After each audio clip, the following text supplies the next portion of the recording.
예, 이번 광주 아파트 신축 공사 현장의 붕괴 사고, 시민들의 사고 전 그 제보에도 불구하고 7개월 만에 다시 참사가 재현되면서 광주 시민들의 분노가 들끓고 있는데요. 광주 지역 시민사회 단체인 참여자치 21 기후식 사무처장을 전화로 연결해서 광주 민심 상황 한번 들어보도록 하겠습니다. 기후식 사무처장님 안녕하십니까? 네, 안녕하십니까? 네네. 화정동 사고, 오늘로 사흘째를 맞이하고 있습니다. 광주 시민 여러분들의 좀 반응은 어떻습니까? 광주 시민들의 반응을 한마디로 표현해보면 참담함과 분노다, 이렇게 말할 수 있을 것 같습니다. 네네. 네.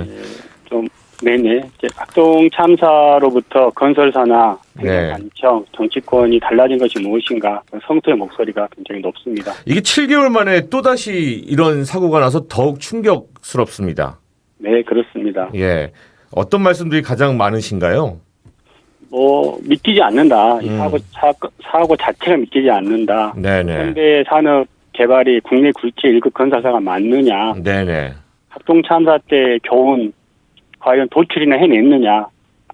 이런 이야기부터 시작해서 현대산업 개발을 영원히 퇴출시켜서 본보기를 보여야 한다는 성토의 말, 그다음에 학동 참사 때 부실사나 솜방망이 처벌 등이 또 이 참사를 기울인 것은 아니냐. 네네. 시민들의 안전이 벼랑 끝에 내몰렸는데 사법기관, 정치권 도대체 무엇을 하고 있느냐, 이런 격양된 목소리 네네. 계속 터져나오고 있죠. 지금 참여자치 21과 함께하고 있는 학동 참사 시민대책위가 시공사인 현대산업개발을 향해서 광주에서 떠나라 이렇게 성명서를 발표하셨고요. 시공사의 책임 어떤 면이 지금 가장 크다고 평가하고 계십니까? 학동 참사 이후에도 사실 현대산업개발의 이윤 중심 개발 마인드, 이것이 이번 참사의 원인이라고 생각하는데요. 네. 저희들이 학동 참사 시민대책위를 꾸려서 활동하는 과정에서 참사 이후에도 현대산업개발이 핵심 가치로 현장의 효율과 비용 절감을 내걸었었거든요. 네네. 이에 대해서 유족들과 학동 참사 시민대책위 쪽에서도 굉장히 질타를 했던 적이 있는데, 근데 아나무인격으로 이 가치를 수정하지 않았어요. 안전을 최우선으로 내세우지 않았거든요. 그래서 저희들이 생각하기에는 수사와 조사를 통해서 더 밝혀지겠지만, 네. 이번 참사도 결국은 안전을 도외시한 채 공사기간을 단축하려고 무리하게 공사를 진행하면서 발생했다. 오직 효율만을 추구했었다. 네. 라는 것이고요. 아까 교수님이 잘 앞에서 말씀해 주셨지만, 충분한 양생, 안전진단 후에 공사를 진행했어야 되는데, 네. 현대산업개발은 법이 허용하는 최소한의 양생기간을 거쳤다라고 하지만, 이게 형식적으로 이걸 지켰는 거 문제가 아니잖아요. 네네. 겨울이라는 계절적 조건 등을 고려해 보면 충분히 양생이 되었는지, 강도 테스트 등의 안전 점검 후에 충수를 올려갔어야 됐는데, 그렇죠. 이런 것들을 깡그리 무시했을 가능성을 지금 제기하고 있는 거고요. 그렇습니다. 또 그런 것들이 좀 이번 사고의 큰 원인이었다고 생각합니다. 네. 광주시가 일단 현대산업개발에 대해서 공사 중단 행정명령을 내렸고요. 이번에 붕괴한 화정동 아파트 건물의 안정성이 확보되지 않을 시에는 전면 철거 후 재시공한다라는 방안까지 검토 중이다라고 하던데, 자, 이런 광주시의 결정에 대해서는 어떻게 평가하십니까?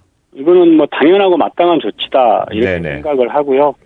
지금은 안정성 검사를 통해서 어느 정도 부분적인 어떤 재시공 방안이 나오더라도 믿을 수 없는 상황이 되어버렸습니다. 그래서 무조건 재시공해야 한다고 생각을 하고, 좀 나아가서 보면 현대산업개발의 시공권이 박탈돼야 된다고 생각합니다. 피해 보상 조치를 다 책임 있게 진행을 하고, 시공권은 다른 업체에 맡겨야 되지 않느냐. 철저한 안전 진단 후에 안전성 충분히 확보한 다음에 공사를 진행해야 한다 이렇게 생각하고 있고, 마땅히 재시공을 해야 한다 이렇게 생각합니다. 전면 철거 후에 재시공을 할 시에는 다른 건설사가 들어오는 것이 옳겠다라고 이야기를 하시는 건가요? 그렇습니다. 지금 정말 현대산업개발에게 시민들의 안전을 위한 이런 공동주택의 건설을 계속 허용해야 될 것인지에 대해서 사회적으로 좀 논의가 필요한 단계가 아니겠습니까? 네. 이 완공 시기도 이렇게 되면은 훨씬 더 연장되게 될 것 같네요. 예, 당연히 늦어지게 될 수밖에 없고 네네. 그러면서 시민들의 피해는 늘어갈 수밖에 그러게 없는데 말입니다. 이 문제에 대한 책임까지 네. 산업개발에 충분히 져야 한다고 생각합니다. 네. 성명서 발표하시면서 경찰의 부실 수사도 질타를 하셨어요. 경찰이 어떤 점들을 좀 밝혀내야 된다고 생각을 하십니까? 이번에는 이제 그 동절기 때 이제 진행이 되어 왔기 때문에 동절기 콘크리트 구조물 관리침을 정확히 지켰는지 네. 이 지침에 맞추어서 양생기가 뭐 콘크리트 기준 강도 등에 대한 진단을 하면서 타설이 이루어졌는지 네. 기타의 부실 시공은 없었는지 또 현장의 안전수칙 지켜가며 공사가 진행되었는지 또 하나 의심되는 거는 사실은 이 공기단축을 위한 이 공사가 그러니까 진행될 수 없었던 이면에 네. 단가 후려치기나 지하도급과 같은 불공정 계약이 있었던 것은 아닌지 네네. 이런 것들에 대해서 충분히 좀 수사가 이루어져야 한다고 생각하고 있습니다. 자, 거기에다 이제 빼놓을 수 없는 게 감독관청의 관리 부실, 또 분명히 책임을 피해갈 수 없을 것 같습니다. 이 공사 현장 인근 주민들의 잦은 민원이 있었음에도 불구하고 대형 사고를 막지 못한 감독관청의 책임은 어떻게 물어야 된다고 생각을 하시나요?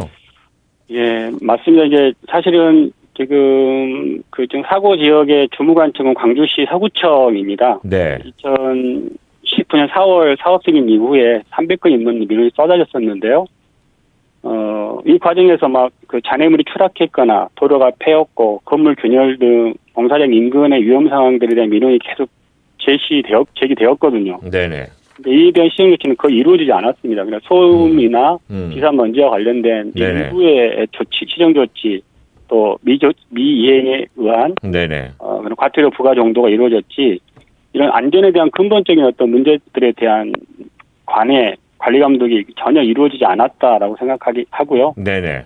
이게 이전에 있었던 학동 참사에서 동일하게 관리 소홀에 큰 문제가 있었거든요. 그러게요. 그런데도 불구하고 사실은 공무원들에 대한 처벌은 솜방망이 처벌이 그쳤는데 그러고 나서 사실은 저희들이 참사 이후에 네네. 현장 안전점검을 요구하고 또 심지어 시민단체들 함께 따라가서 그것을 함께 지켜보기도 하고 그랬는데 네네네. 그 굉장히 형식적으로만 이루어졌거든요. 제발 형식적인 관리 감독하지 말고 제대로 점검해라라는 요구를 해왔는데 7개월 만에 또 사고가 났습니다. 그렇습니다. 그래서 저희는 좀 관리 감독의 어떤 의무를 가지고 있는 네네. 주무관청이 형식적 감독에 그치거나 예. 또 내 지역에서 벌어지는 사건이 아니면 우리는 상관없어라는 네. 수사 아니란 태도 이런 것이 결국은 이런 사건을 만들어냈다. 그런 점에서 시민 안전을 위한 조치를 다하는 공무원에 대해서 엄정한 처벌해야 된다. 이번에야말로. 네네. 이렇게 알겠습니다.